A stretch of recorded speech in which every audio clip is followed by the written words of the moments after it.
So hi everybody, I'm Lois. I am wife to someone called Johnny.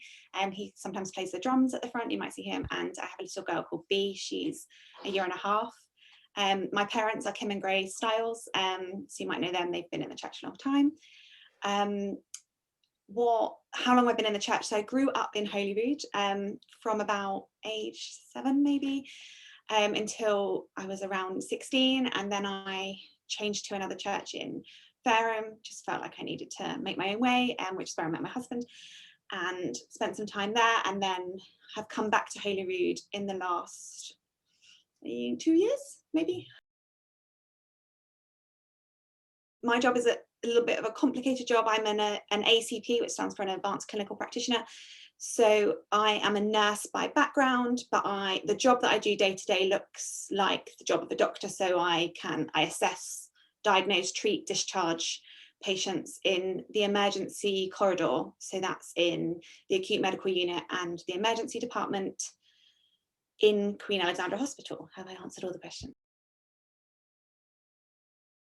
You had chest pain and you came into ED, and they took a blood test or a tracing of your heart, and they said you are sick enough that you need to come into hospital. So they've decided that it's not a pulled muscle or something. So then they decide, yes, he needs to be admitted, and then I come along and I come and see you. I take an assessment of you. I decide what's wrong with you and how we're going to treat that moving forward. That's the most part of my job, but I also rotate into the emergency department where I see the sickest people who come into the hospital. So in a place called resus. So if you had been in a massive car accident, or your heart had stopped and you'd come into cardiac arrest, and you'd come in through an ambulance, and you'd come to the place called resus, and we try and save your life. And that involves like CPR and things like that, or getting intensive care team down and sort of trying to stabilize you as a team together. So it's kind of two parts to my job, but that's yeah. I mean, it makes a huge difference, particularly now in times where it can feel incredibly hopeless and painful, to have God to be your hope and your strength in times where you have none. Essential. But also there's a kind of a family aspect in the fact that there are a lot of Christians in the healthcare, and sometimes when you're feeling really sad, and you may have just had a really young person die on you, or I admitted somebody the other day whose wife had died the week before, and daughter was admitted to hospital, and other daughter had had a cardiac arrest overnight that night. And I admitted him, and just to be able to hold his hand in that time and try and be a bit of Jesus for him is super helpful. And we know each other in the department, so somebody might wear a fish or a cross or something, and you'll say, oh, I'm a Christian too, and then all of a sudden, although everyone has each other's backs, there can be a time where you can just say to somebody, I'm finding this really difficult, and then they'll just come and take 5 minutes with you. It's almost feels like a bit more of a family. It's just been a war zone.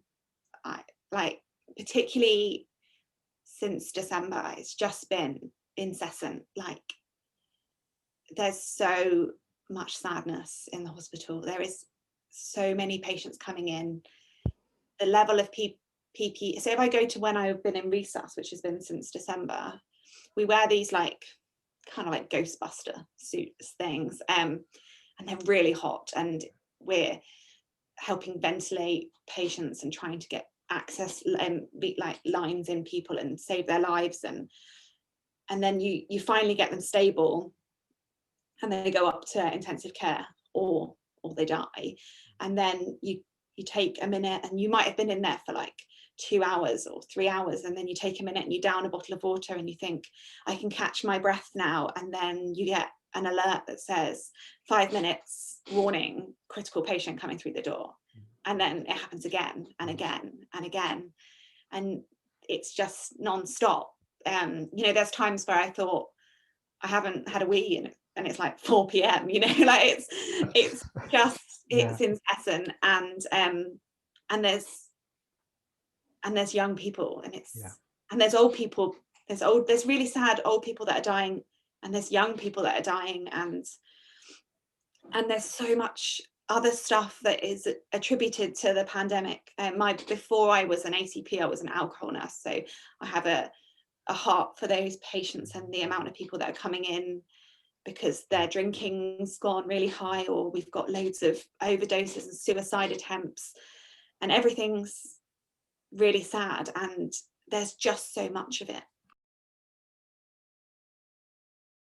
So to help us, so I suppose the things that my message is that COVID is not just flu.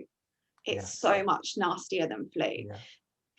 Flu's nasty, just so you know, like flu's nasty, but COVID it has so many other effects to it that I could go into, but it would take me a long time. So it's not just flu, and it doesn't just affect the old and the vulnerable, but let's just say it did. Let's just say hypothetically it did just affect the old and the vulnerable. They matter. They matter. And as Christians, like, you know, Jesus called us to love the old and the vulnerable. He called us to stand up for those who couldn't stand up and be the voice for the voiceless. So even if it was just for them, that's bad enough. But also, side point, it's not just them. I've admitted people in their 40s. I've seen people in their 30s die. So it is real, and we are struggling, and it is for everyone. What can people do? They can follow the rules and not meet up with their friends because that, and their family, because that catch up could cost someone's life. And they can pray for the people who are trying to save these guys' lives. We really value your prayers. When women we have like a Holy Rood Facebook group, and when they tell me that they're praying for me, like it gives me so much joy, but also like it makes me cry because I'm so grateful for it. So and then also when you're offered the vaccine, get vaccinated.